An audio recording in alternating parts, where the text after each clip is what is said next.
Assalamualaikum warahmatullahi wabarakatuh. Halo semuanya, saya Amelia Warnisa, NPM 2421211111167. Pada video ini saya akan memaparkan hasil analisis perbandingan 4 jenis teks jurnalistik, yaitu berita, feature, opini, dan editorial.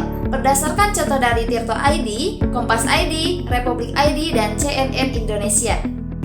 Analisis ini bertujuan untuk memahami perbedaan struktur, gaya bahasa, serta tujuan dari masing-masing jenis teks dalam media massa. Pertama, teks opini dari Tirto ID berjudul Penyesuaian Data PBI BPJS adalah sebuah keniscayaan. Teks ini berisi pandangan penulis mengenai pentingnya pembaharuan data PBI BPJS agar bantuan tepat sasaran. Struktur opini dimulai dari pernyataan pendapat, dilanjutkan argumentasi, dan diakhiri dengan penegasan kembali. Gaya bahasanya subjektif dan argumentatif karena bertujuan mempersuasi pembaca. Kedua, teks editorial dari Kompas ID berjudul Jerat Narkoba di Tubuh Polri. Editorial ini membahas kasus narkoba yang melibatkan oknum aparat dan dampaknya terhadap kepercayaan publik. Struktur editorial ini terdiri dari pengantar isu, analisis, dan sikap resmi redaksi. Gaya bahasanya formal dan tegas karena mewakili institusi media. Ketiga, teks berita dari Republik ID berjudul Puluhan negara kecam aksi Israel di tepi barat.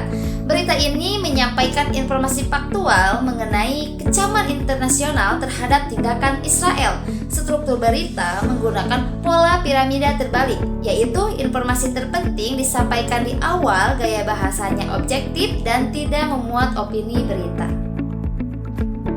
Keempat, teks feature dari CNN Indonesia berjudul Pedagang Mega Mall Bekasi mencari sisa-sisa cuan dalam gelap.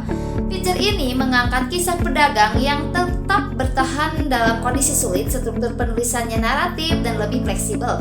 Gaya bahasanya deskriptif dan mengunggah emosi karena menekankan sisi kemanusiaan. Nah, jika dibandingkan, berita berfokus pada fakta, opini pada pendapat pribadi, editorial pada sikap resmi media, dan feature pada cerita yang menyentuh sisi human interest. Dari analisis ini dapat disimpulkan bahwa setiap jenis teks jurnalistik memiliki fungsi yang berbeda dalam media massa. Perbedaan tersebut terlihat dari struktur, gaya bahasa, dan tujuan penulisannya. Dengan memahami perbedaan ini, kita sebagai pembaca dapat lebih kritis dalam menerima informasi media.